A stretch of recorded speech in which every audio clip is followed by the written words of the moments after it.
오전에 하나님 말씀은 사도행전 8장 26절부터 이제 39절까지 이제 보겠습니다.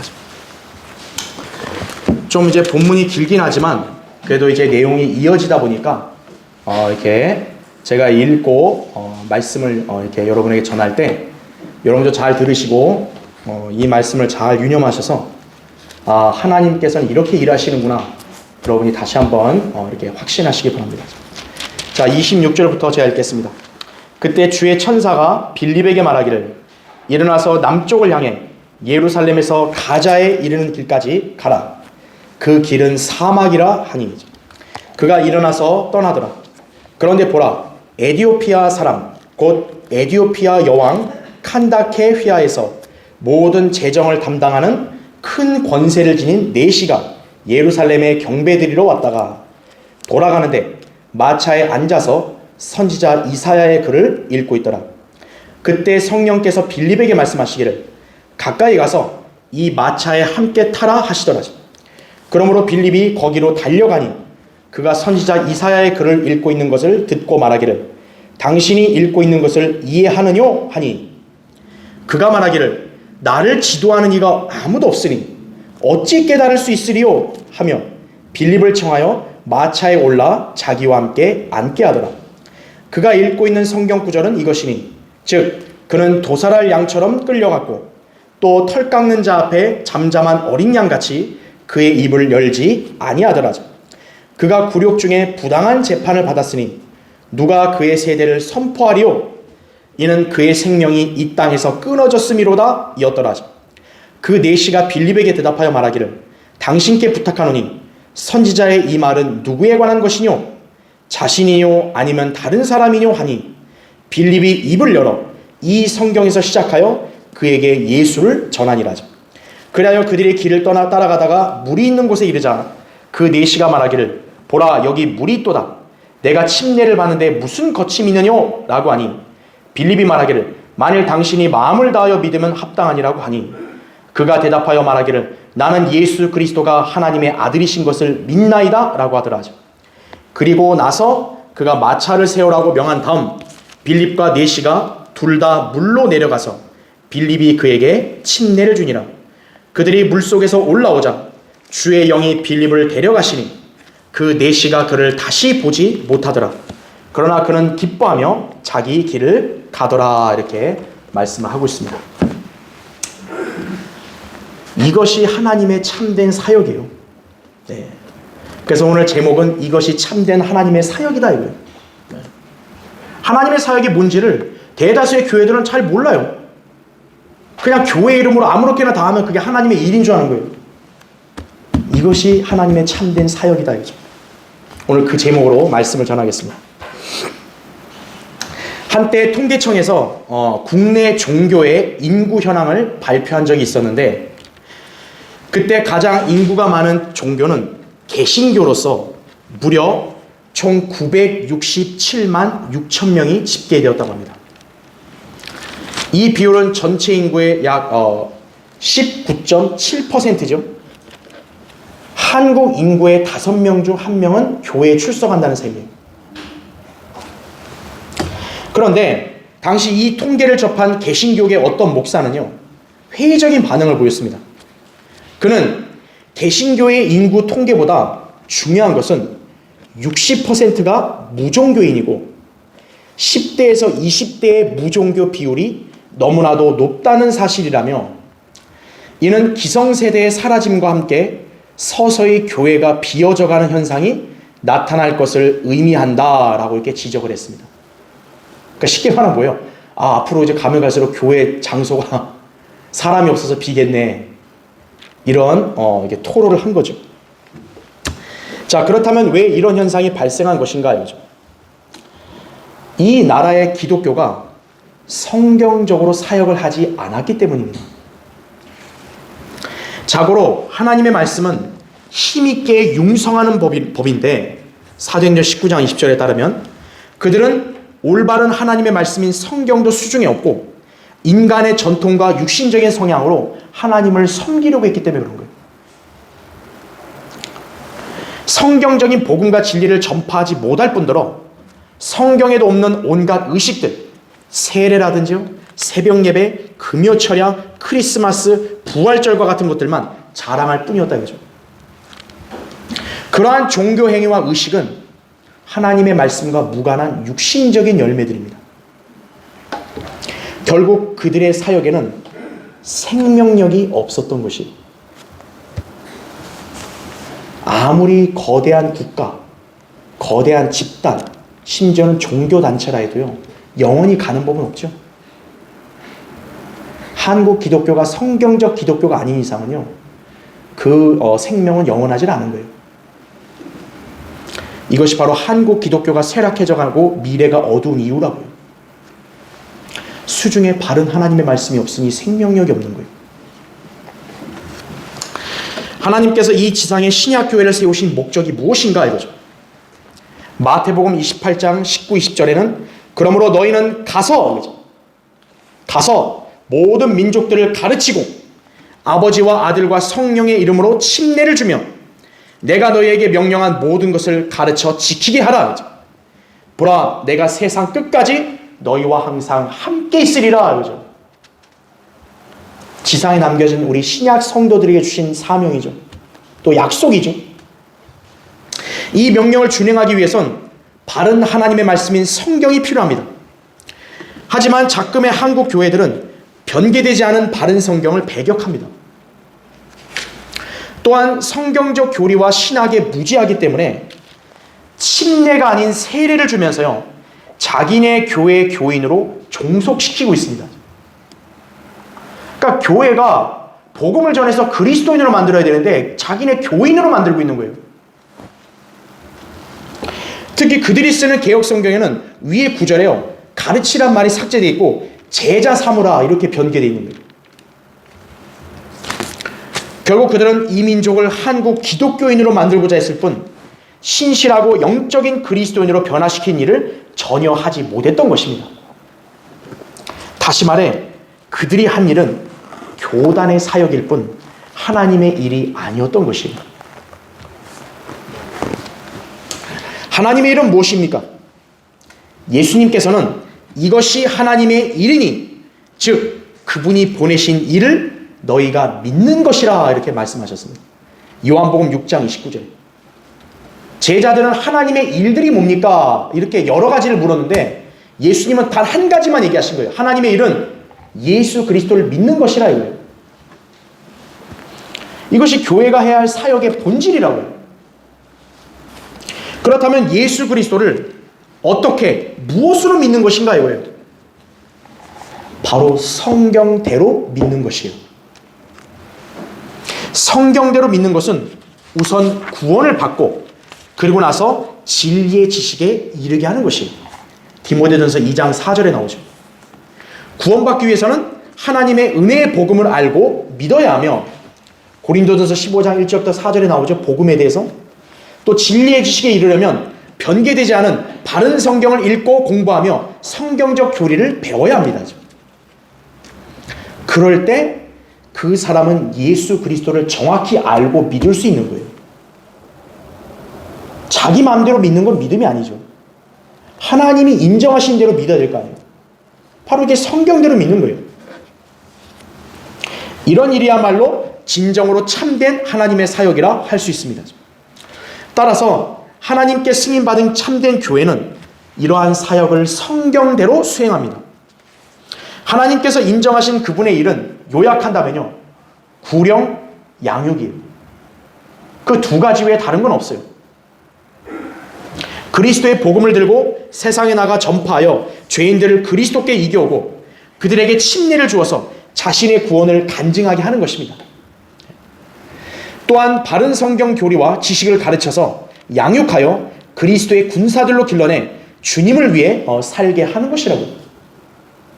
교회가 여러 가지 일들을 할 수 있겠지만요, 가장 본질적인 건 바로 이 두 가지를 해야 되는 거예요. 이 두 가지를 목적으로 교회가 사역을 해야 되는 것이에요.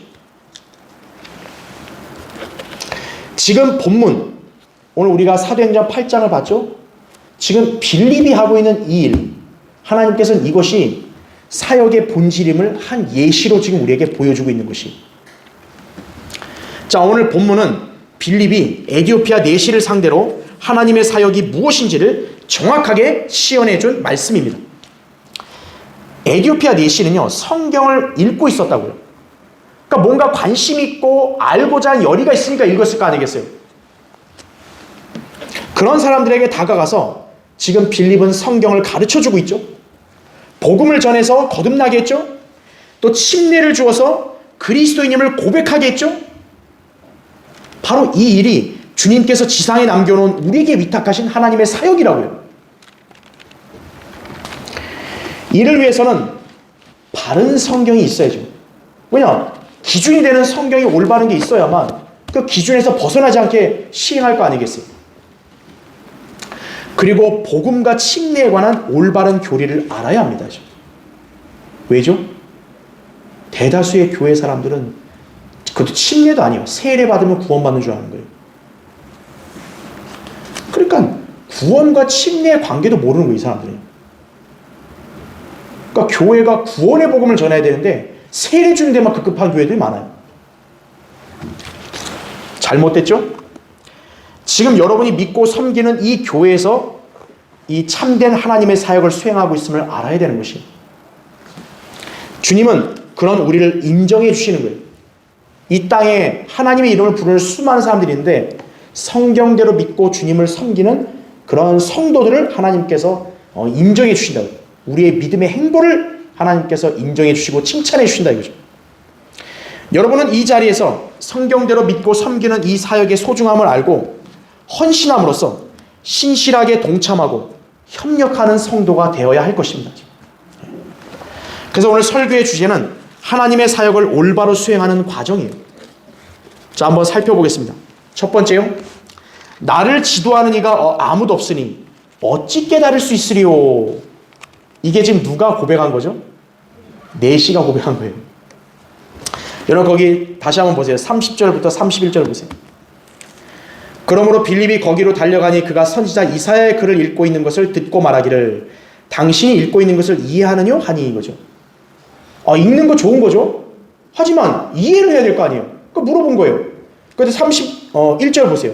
그가 말하기를 나를 지도하는 이가 아무도 없으니 어찌 깨달을 수 있으리요 하며 빌립을 청하여 마차에 올라 자기와 함께 앉게 하더라 이거죠. 이제 나를 지도해 달라는 거죠. 에디오피아 내시는 예루살렘에 경배드리러 왔다가 돌아가는 길에 이사야 53장을 읽고 있었지만 그 진의를 알지 못했습니다.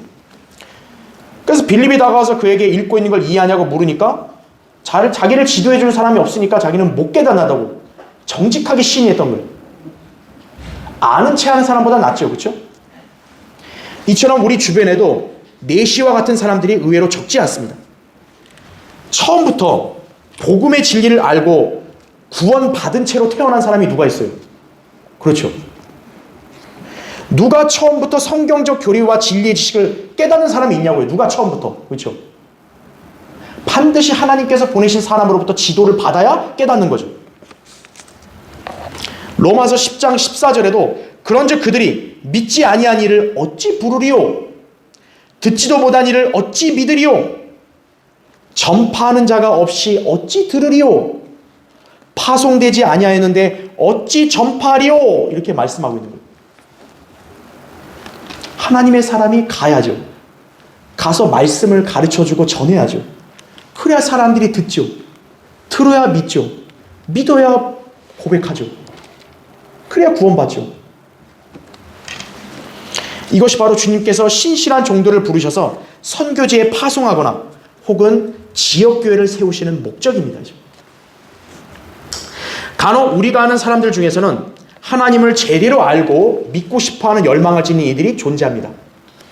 그래서 그들은 다양한 방법으로 하나님에 관한 지식을 알고자 노력을 하는데 어떤 이들은 여러 목사들의 설교를 막 듣기도 해요.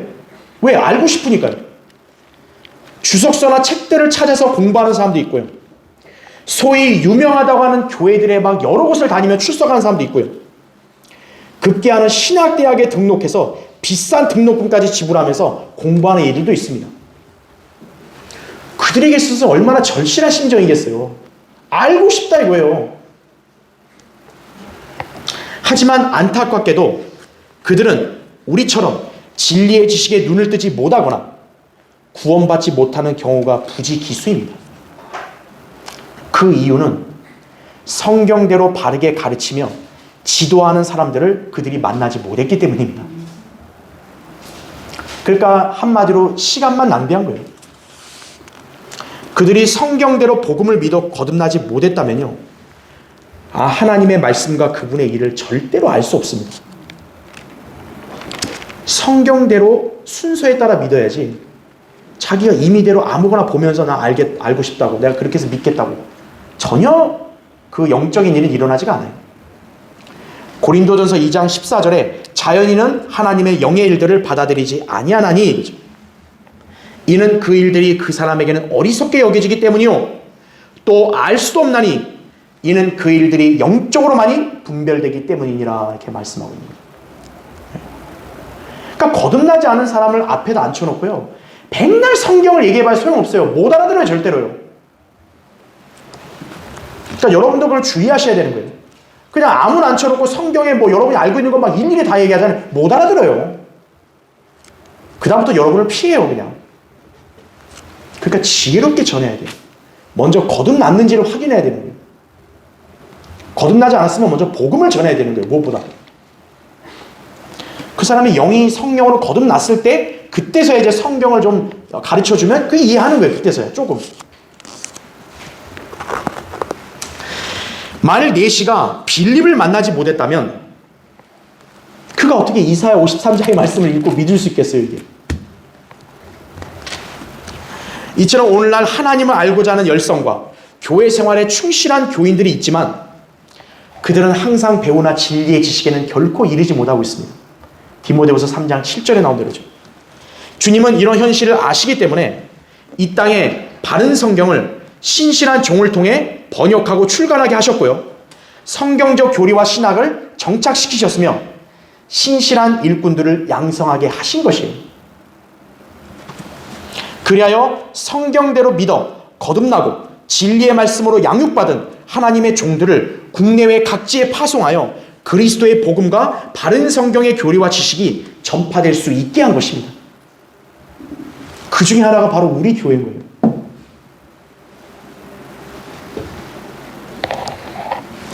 성경대로 믿는 교회들이 이렇게 해서 세워졌고 주님께서는 여러분을 이 교회로 인도하셔서 하나님의 말씀으로 지도를 받을 수 있게 하신 것입니다.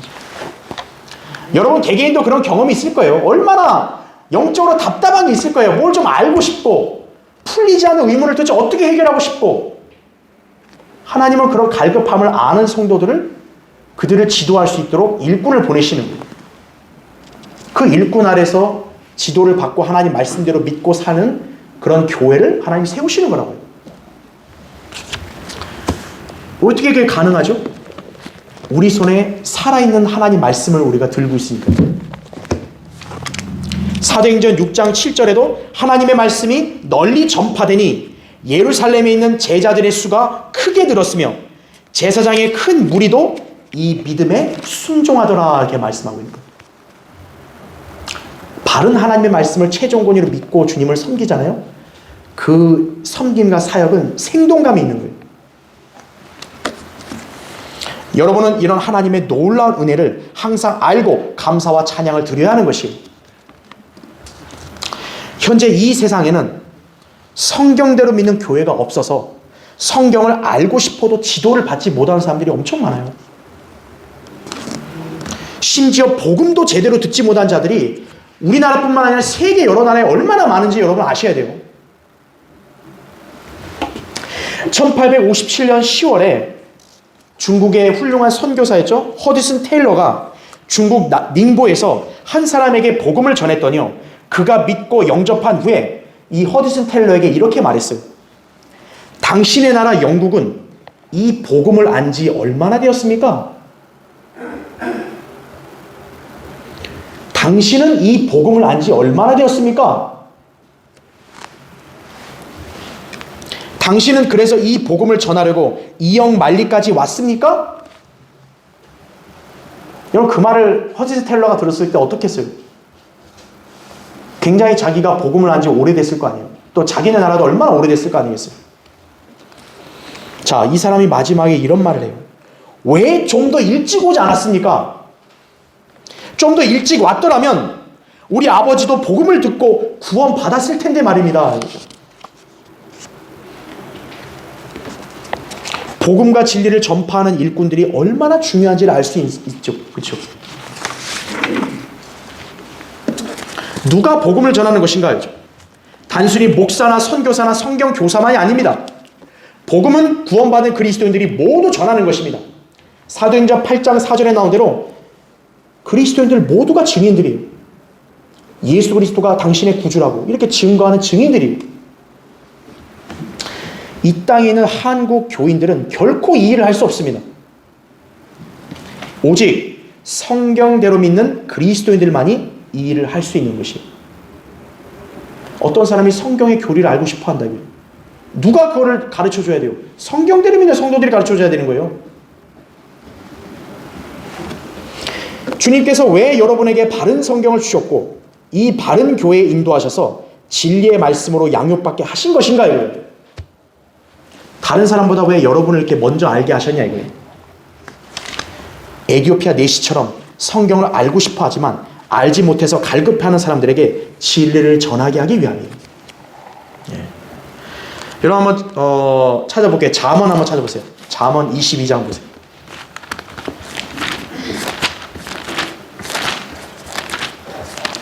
잠언 22장 19절 한번 보세요.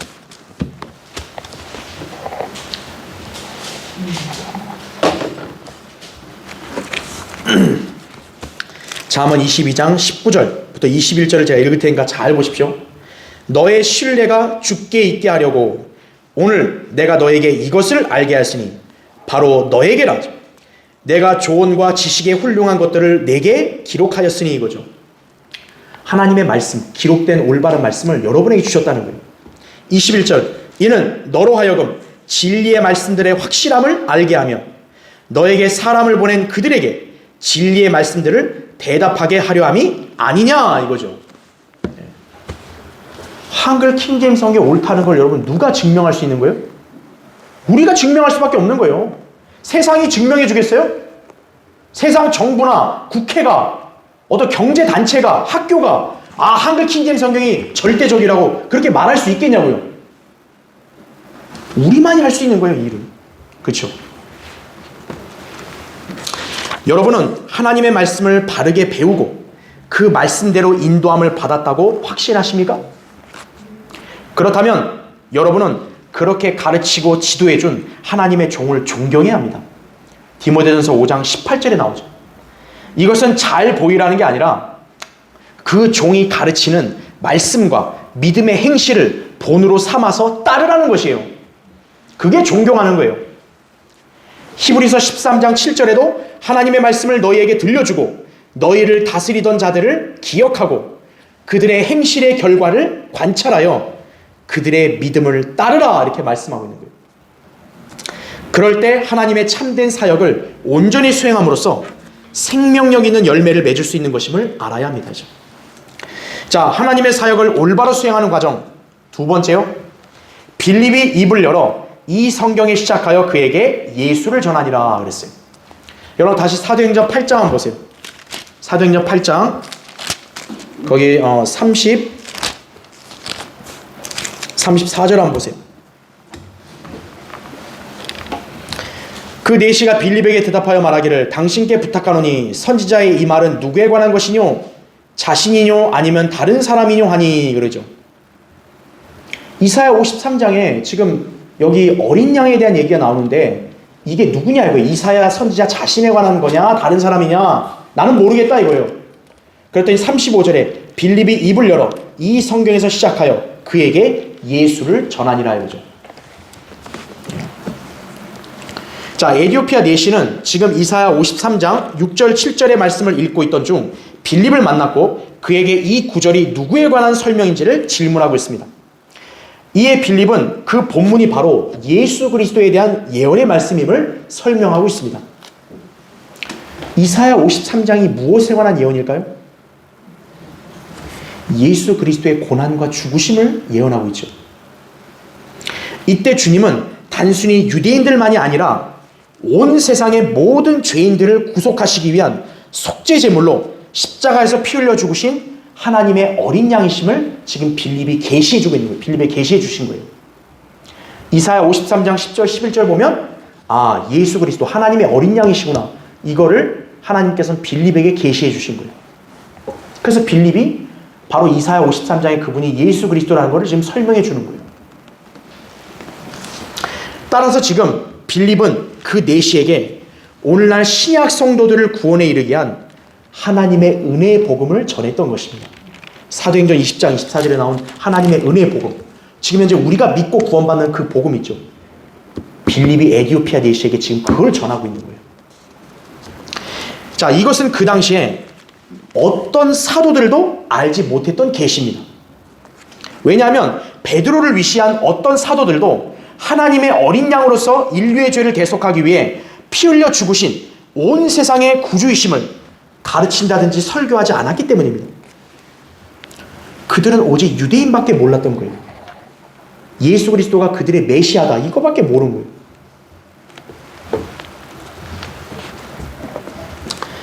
빌립은 그리스도의 피의 속죄를 전한 거예요. 이사야 그 53장의 본문을 읽고 있던 그 내시에게 바로 거기서 그리스도의 피로 대속을 이뤘다는 걸 설명한 거예요. 사도 바울이 정의한 복음이 바로 여기서 최초로 언급된 것이에요. 그러니까 여러분이 여기서 한 가지만 알고 넘어가야 될 게 뭐냐면 우리가 지금 현재 믿어 구원받게 한 그 복음 있잖아요. 이게 사도 바울부터 시작된 게 아니라는 거예요.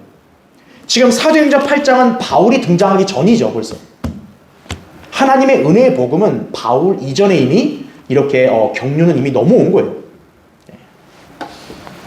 에디오피아 내시는 신약에서 교회 시대의 방식 그대로 구원받은 첫 번째 성도였던 것입니다. 내시는 지금 방언도 한 게 아니죠. 방언한 적도 없죠. 안수받은 적도 없죠. 지금 물침례를 아직 받지도 않았죠. 그리고 신부나 교회나 어떤 종류의 성사도 없이 오직 예수 그리스도께서 죄인들을 위해 흘리신 피의 속죄를 믿음으로 구원받았던 것입니다. 우리와 똑같은 방식으로 구원받은 최초의 성도예요. 먼저. 자, 빌립은 자신의 지혜로 이 계시를 알고 성경을 가르친 게 아닙니다. 주님께서 지금 빌립의 눈을 열어주심으로 신약 구원의 교리를 알게 하신 것이에요. 베드로나 다른 사도들은 지금 몰라요. 이거에 대해서. 하나님께서는 빌립에게 그 계시를 알게 하신 거예요. 왜일까요? 그 이방인인 내시가 갈급해하니까 하나님께서 알게 하시려고 빌립을 그 계시를 줘서 보내신 거예요. 이처럼 우리의 지각을 열어서 성경을 가르쳐 주시는 분은 주님이십니다. 누가복음 24장 45절에 나온 대로 여러분이 성경을 알고 깨닫게 하시는 것은 인간이 아니에요. 성령님께서 여러분을 알게 하시는 거예요. 빌립은 단지 성령님의 도구에 불과한 거예요. 이처럼 구원받은 그리스도인도 모두 자신의 능력과 지혜로 성경의 진리를 알고 전하는 게 아닙니다.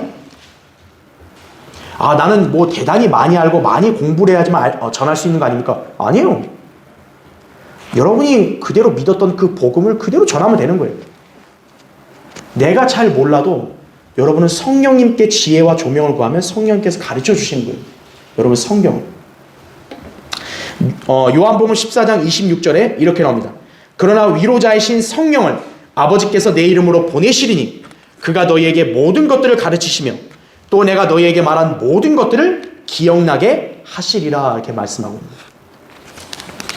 우리가 성경의 진리를 알고 올바로 전파하기 위해서 성령님으로부터 지혜와 조명을 구하고 성경을 공부해야 합니다.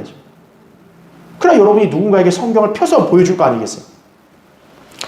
그러면 비록 우리의 육신적인 능력과 지혜가 부족해도 주님의 능력으로 성경을 깨닫게 되고 언제든 말씀을 전하는 도구로 쓰임받을 수 있는 것입니다. 최초로 은혜의 복음을 믿어서 구원받은 에디오피아 내시는요, 유대인이 아니죠. 이방인이죠. 그것도 흑인이에요. 흑인. 흑인은 함족이죠. 자, 왜 하나님께서 최초로 신약 은혜의 복음을 이방인 중에서도 왜 하필 흑인에게 먼저 전했을까요? 사도행전 9장에서는 셈족인 바울이 그쵸? 구원을 받죠. 10장에서는 야펫인 그 코넬료가 받죠. 하나님께서는 아시아 계통이나 또 유럽의 백인종이 아니라 흑인에게 최초로 은혜의 복음이 전파되게 하신 거예요. 왜 그랬죠? 함은 노아의 저주에 따라서 종들의 종이 된다고 그렇게 말씀이 돼 있죠. 그래서 함의 후손들인 흑인들은 전부 노예들이에요, 사실. 그리스도인의 신분이 바로 그와 같다는 것을 여기서 우리에게 알려주는 것이에요. 우리 그리스도인도 모두 예수 그리스도의 피로 구속받은 그분의 종들임을 명심해야 합니다. 우리가 죄에선 자유롭게 된 자유인이지만 예수 그리스도의 종이라는 신분을 가진 거예요, 우리가. 그래서 하나님께서는 왜 흑인에게 이 복음을 먼저 전해서 왜 최초의 흑인 그리스도인이 나오게 하셨냐? 바로 그리스도인이 흑인과 같이 종이라는 것을 우리에게 암시해 주는 것이에요. 여러분은 예수 그리스도의 노예이자 종이라는 것을 알아야 돼요. 갈라디아서 1장 10절과 고린도서 6장 19절에 나오죠. 자, 하나님의 참된 종인 목사, 설교자, 선교사, 성경교사는 예수 그리스도의 복음을 능숙하게 전할 수 있어야 합니다. 복음을 전할 줄도 모른다. 성경으로 구원의 교리와 진리의 지식을 잘 가르치지도 못한다. 그 사람은 목사나 설교자의 자격이 없는 거예요. 디모데전서 3장 2절, 디도서 1장 9절, 에베소 4장 11절에 나온 대로 목사가 성경을 잘 가르치지 못한다. 목사가 복음을 못 전한다. 그럼 그 목사 아니에요, 그 사람은. 자칭 목사가 된 거예요, 그냥. 자, 그렇다면 그리스도인들은 어떻습니까? 그리스도인들도 복음을 전하고 성경을 가르칠 줄 알아야 합니다. 이를 위해서 영적으로 성장해야 하고 또 그렇게 될 수 있도록 기도해야 합니다. 여러분이 언제까지 목사한테만 부탁할 수 없잖아요. 목사도 몸이 한계인데 24시간 여러분 곁을 따라다닐 수 없단 말이에요. 그럼 여러분이 그 사람들에게 복음을 전하고 말씀을 가르칠 수 있어야죠. 하나님께서 여러분을 성경대로 믿는 교회로 인도해 주시고 올바른 성경의 진리를 배우게 하신 목적은 여러분이 잘 배워서 성경을 누구에게든지 가르치고 복음을 전하게 하기 위함이에요. 하나님의 사역은 그럴 때 지속되는 거예요. 누군가가 전하고 믿고 또 그 사람이 또 믿고 전하고 믿고 이렇게 지속되는 것이라고요. 디모데후서 2장 2절에도 그리고 내가 많은 증인들 가운데서 내게 들은 것들을 신실한 사람들에게 맡기라 하죠. 그들이 또 다른 사람들을 가르칠 수 있으리라 이렇게 말하고 있는 거예요. 왜 성경을 제가 가르치죠? 왜 여러분에게 설교를 하죠? 여러분이 배워서 또 가르치라는 거예요. 다른 사람들한테 가서. 그래야 사역이 더 활개를 펼치고 지속되는 거예요. 에티오피아 내시가 고국으로 돌아간 이후에 여러분 삶이 어땠을 것 같습니까? 지금 내시가 구원도 받고 침례도 받고 갔잖아요. 자기 나라로 돌아갔잖아요. 그는 자신이 믿은 대로 복음의 진리를 전했음이 틀림없습니다. 그로 인해서 믿고 변화된 사람들이 그 나라에 양산되었을 것입니다. 내시가 혼자 딸랑 혼자 알고 그냥 입 다물고 평생 살았을까요? 자기 나라 가서도 복음을 전한 거예요. 가르친 거예요. 그래서 에티오피아에도 그리스도인들이 의외로 많이 생겼다고 합니다. 실제로 에티오피아 황제였던 하일레 셀라시에는요, 그가 통치하는 동안요 선교사들을 위해서 에티오피아의 문을 활짝 열어놓았던 인물입니다.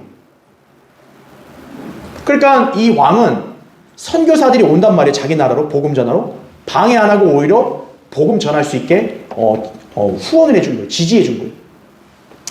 하루는 그리스 정교회와 콥트교회 주교들이 이 선교사들에 대해 불평하는 거예요.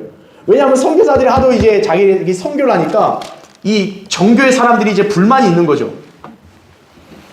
자, 그랬더니 이 황제가 이렇게 핀잔을 준 거예요.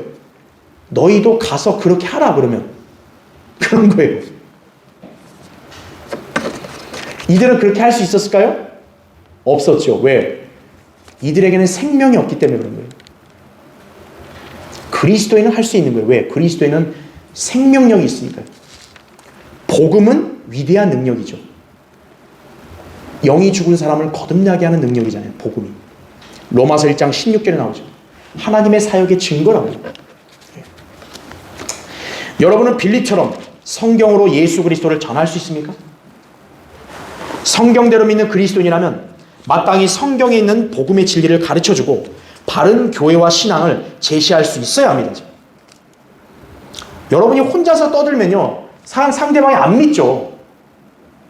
네 말을 어떻게 믿어? 이럴 수 있단 말이에요. 그래서 우리가 성경을 펼쳐주는 거예요.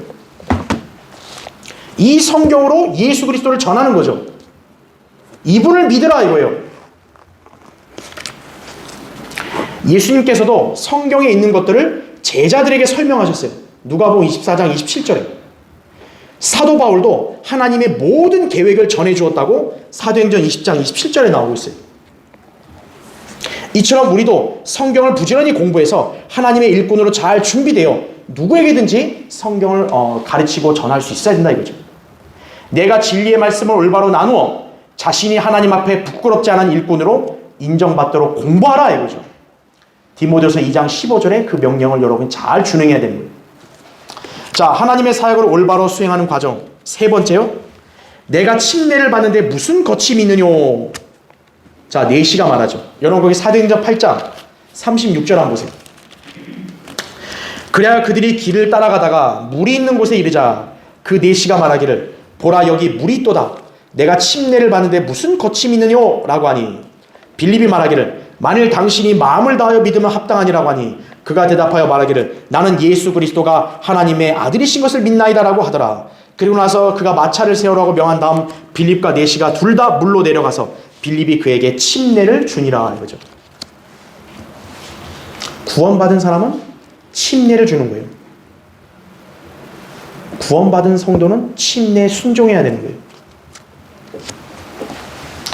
빌립은 내시에게 복음을 정확히 설명했고 내시는 정확히 알아들었으며 마음으로 믿고 입으로 고백하여 구원에 이르렀던 것입니다. 이처럼 복음은 지극히 단순한 진리예요.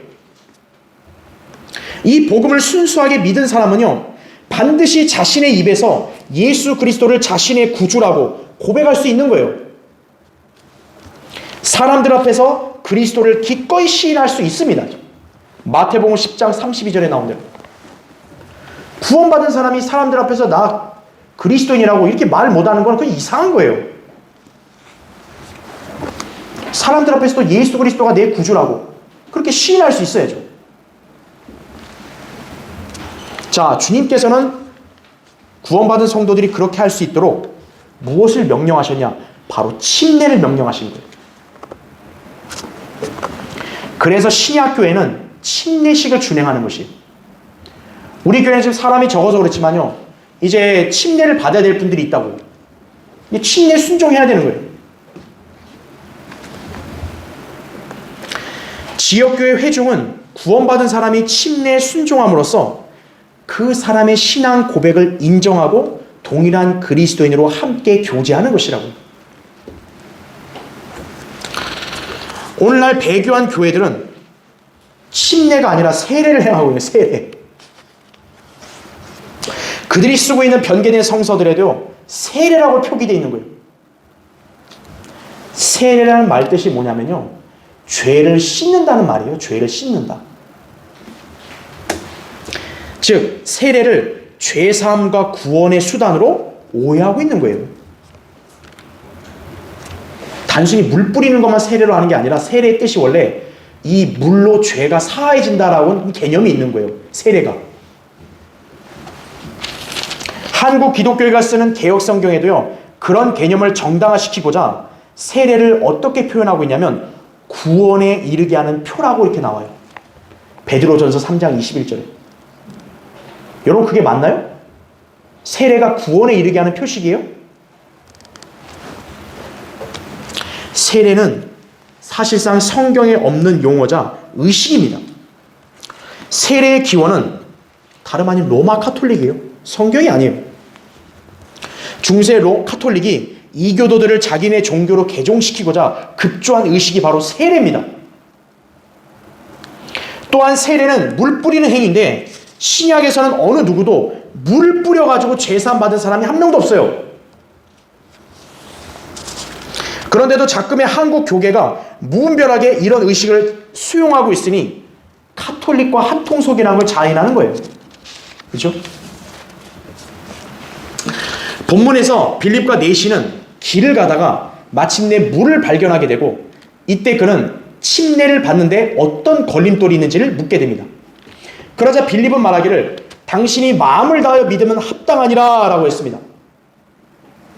여기서 침례 조건이 나오는 거예요. 자, 누군가 침례를 받고 싶대요. 그럼 그냥 오세요 바로 주는 게 아니라 마음을 다하여 먼저 믿었냐 이거예요. 자, 무엇을 믿는 거죠? 내가 내 입으로 주 예수를 시인하고 또 하나님께서 그를 죽은 자들로부터 살리신 것을 내 마음에 믿으면 구원을 받으리라 이죠. 사람이 마음으로 믿어 의에 이르고 입으로 고백하여 구원에 이르기 때문이라 이거죠. 로마서 10장 9절 10절이에요. 즉 예수 그리스도의 복음을 믿어서 구원받은 사람만이 침례를 받을 수 있다는 것입니다. 그래서 지금 빌립이 내시에게 한 가지 조건을 단 거예요. 당신이 마음을 다해서 예수 그리스도를 믿어서 구원받았으면 합당하다는 거예요. 자, 이로써 우리는 침례 혹은 세례로 죄사함 받아 구원받는다는 것은 거짓 교림을 알 수 있습니다.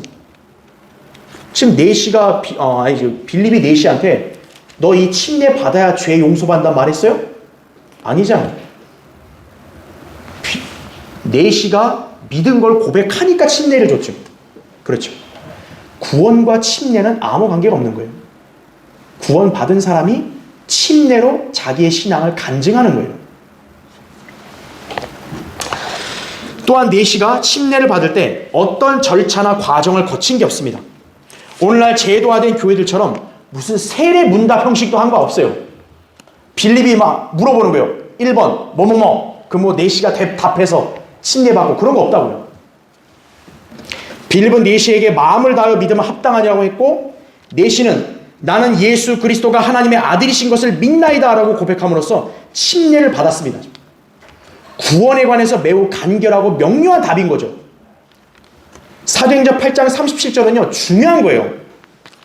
침례를 받으려면 자기가 예수 그리스도를 믿어서 구원받았음을 먼저 자기가 시인할 수 있어야 되는 거예요. 그런 사람이 침례를 받는 거예요. 그런데 개역 성경을 위시한 변개된 성서들은요 이 37절이 없음 이렇게 되어 있는 거예요. 자, 그러니까 개역 성경을 들고 보면 어떻게 되는 거예요? 36절에 침례를 받는데 무슨 거침이 있느냐? 37절에 없음. 38절에 침례를 주네? 아이고 거치는 게 없구나. 그래 아무나 다 침례 받아도 된다. 이렇게 돼버리는 거예요. 마치 누구나 침례를 받는 것처럼 교묘하게 왜곡시켜버린 거예요. 그리하여 침례를 받기 전에 먼저 구원받아야 한다는 진리를 가려버린 것이에요. 누가 이런 짓을 했죠? 마귀가 그렇게 한 거예요. 고린도서 2장 17절에 따라. 자, 게다가 빌립과 내시는 둘 다 물로 내려가서 침례를 행했습니다. 만일 세례가 옳다면요, 왜 둘 다 물로 굳이 내려가요? 그냥 물가 앞에서 그냥 물만 뿌리면 될 거 아니에요. 왜 둘 다 물로 왜 내려가냐고 굳이. 그죠? 그리고 지금 여기 사막이잖아요. 당시에 사막을 여행하는 사람들은 항상 물통을 가지고 다녀요. 그럼 만약에 세례가 옳다면 내시가 그냥 그 자리에서 마차 안에서 나 그냥 세례 받겠다고. 그럼 될 거 아니겠어요? 왜 굳이 둘 다 물가로 와서 왜 굳이 둘 다 물로 내려가냐고요. 왜? 물 뿌리는 게 아니라는 거예요.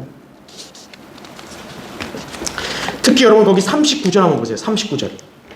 자, 그들이 어떻게 했대요? 물 속에서 올라오시자 이렇게 말합니다. 바로 이들은 뭐냐면 지금 물에 잠긴 거죠. 물 속에 들어갔다가 올라온 거죠. 이게 침례예요. 바로 침례란 뜻은 잠긴다는 뜻이에요. 잠긴다. 그래서 물 침례를 받는다는 거는 물에 잠긴다는 걸 말하는 거예요. 자, 예수님께서도 침례 요한에게 침례받을 때 어떻게 하셨죠? 마태복음 3장 16절에 보면 물속에서 올라오시니라고 기록되어 있는 거예요. 예수님은 세례받은 거 아니에요. 예수님은 침례 요한에게 침례받으라고 물속에 들어가셨다가 물속에서 올라오신 거예요. 그때 성령이 비둘기같이 내려왔다고 마태복음 3장 16절에 나오고 있는 거예요. 성경의 용례를 보면 침례가 맞는 거예요. 세례는 없어요. 침례는 결코 구원을 위한 조건이 아니라 단지 모형입니다. 우리가 구원받았을 때 일어났던 영적인 변화를 몸으로 시연해 보임으로써 공개적으로 간증을 하는 것이라고요. 여러분 한 번 더 찾아볼게요. 베드로전서 한번 보세요. 베드로전서 3장 21절 한번 보세요.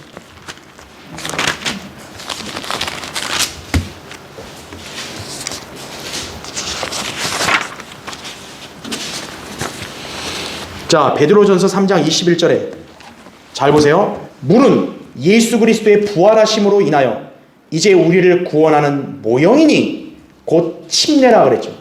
여러분 모형은 실체가 아니죠, 그렇죠? 모형이다. 자, 괄호 친 거 보세요. 이것은 육체의 더러움을 제거하는 것이 아니라 하나님을 향한 선한 양심의 응답이라 이렇게 말하고 있는 거죠. 즉 구원받은 그리스도인은 침례에 순종함으로써 하나님 앞에서 양심으로 응답하는 거예요. 나 구원받았습니다. 저 예수님을 영접했습니다. 그렇게 응답하는 거라 이거죠. 그래서 구원받은 성도는 당연히 침례를 받는 게 당연한 거예요. 누가 뭐라 할 필요 없이 자기가 그걸 시인하는 거죠. 예수님께서 승천하시기 직전 신약 교회에게 위탁하신 사역은 가서 모든 민족들을 가르치고 아버지와 아들과 성령의 이름으로 침례를 주는 것이에요. 세례를 주는 교회들은 결코 주님의 사역을 수행하는 게 아닙니다. 복음의 진리를 제대로 전하지도 않고 구원과 침례의 관계에 대해서도 무지하여 마치 침례, 그것도 침례도 아닌 세례를 하면서 구원으로 간주하는 사람들은요 오히려 하나님의 사역을 망치고 있는 것이에요. 여러분은 성경대로 가르치고 침례를 주는 교회에서 주님을 섬기고 있음을 확신하십니까? 이것이 참된 하나님의 사역임을 알아야 하는 것이에요. 자, 결론을 맺겠습니다. 어느 목사가 기차 안에서요 한참 동안 이 무신론자하고 변론을 한 거예요. 자, 목사가 성경을 펴서 이렇게 읽어주었는데 그 무신론자가 이제 화가 났는지 그 성경을 뺏어가지고 저 기차 차창 밖으로 던져버렸어요. 조용히 하라요, 입 다물어. 그러니까 어쩔 수 없이 헤어졌죠. 자, 그러고 나서 수년이 지난 후에 그 목사의 서재에 누군가가 문을 두드리고 방문을 했어요. 무슨 일로 왔냐고 물었더니 자기 침례받기 원해서 왔다는 거예요. 그래서 그 목사는 허락을 하면서 어디서 왔고 어떻게 예수 그리스도를 믿고 구원받게 되었는지를 물었어요. 왜냐하면 침례받으려면 구원받아야 되니까, 간증이 있어야 되니까. 그랬더니 이 낯선 여행객이 다음과 같이 말했다고 합니다. 저희 동네에는 예수를 믿는 이가 아무도 없습니다. 그런데 어느 날 밭에서 일을 하고 있는데 기차가 지나가면서 웬 물건이 날아와가지고 제 가슴에 부딪히고 떨어졌다는 거예요. 그러니까 일하고 있는데 갑자기 기차가 지나고 슈 해가지고 자기 가슴을 딱 맞은 거예요. 깜짝 놀랐겠죠. 뭐야? 그 목사의 성경이었던 거예요. 이 무신론자가 열받아가지고 차창에 던졌는데 그게 하필 어디로 떨어진 거예요? 그 농부의 가슴에 떨어진 거예요. 그래서 이 농부가 그날부터 이 성경을 읽고 예수 그리스도를 믿고 영접했다고 그래요. 그러고 나서 어떻게 하냐, 자기는 침례를 받아야겠다는 그 생각을 해가지고 수소문을 해가지고 여기로 왔습니다 그런 거예요. 왜 다른 데도 아닌 그 목사한테 왔을까요? 그 목사의 성경으로 구원받고, 그죠? 그 목사에게 침례를 받으러 온 거죠. 하나님은 그렇게 일하시는 거예요. 구원받아 변화되었다는 표식이에요, 이게 바로. 왜 오늘날 대다수의 교회들이 영적으로 죽어있거나 시들시들해져 있는 것인가요? 생명력이 없어서 그런 거예요.